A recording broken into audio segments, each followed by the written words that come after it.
I got this skirt years ago from Al Hariri, and at the time I thought it was the best thing.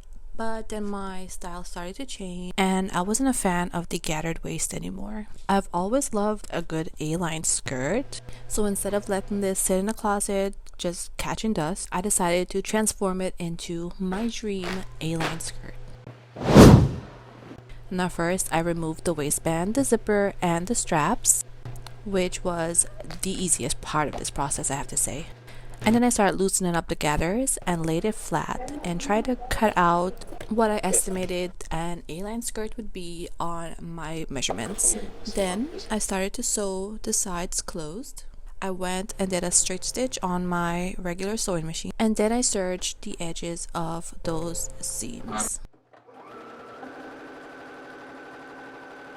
At some point, I started to think, should I add pockets? But I already started sewing this shut, and I did not want to undo all those stitches. After I was done, I laid it flat and took part of that waistband that I removed earlier. I folded that in half and used that as my waistband.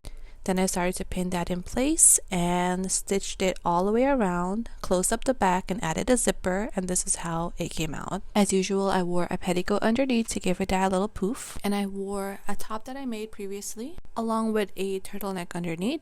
Of course, I wore my favorite hijab from Voile Chic and this beautiful tote bag.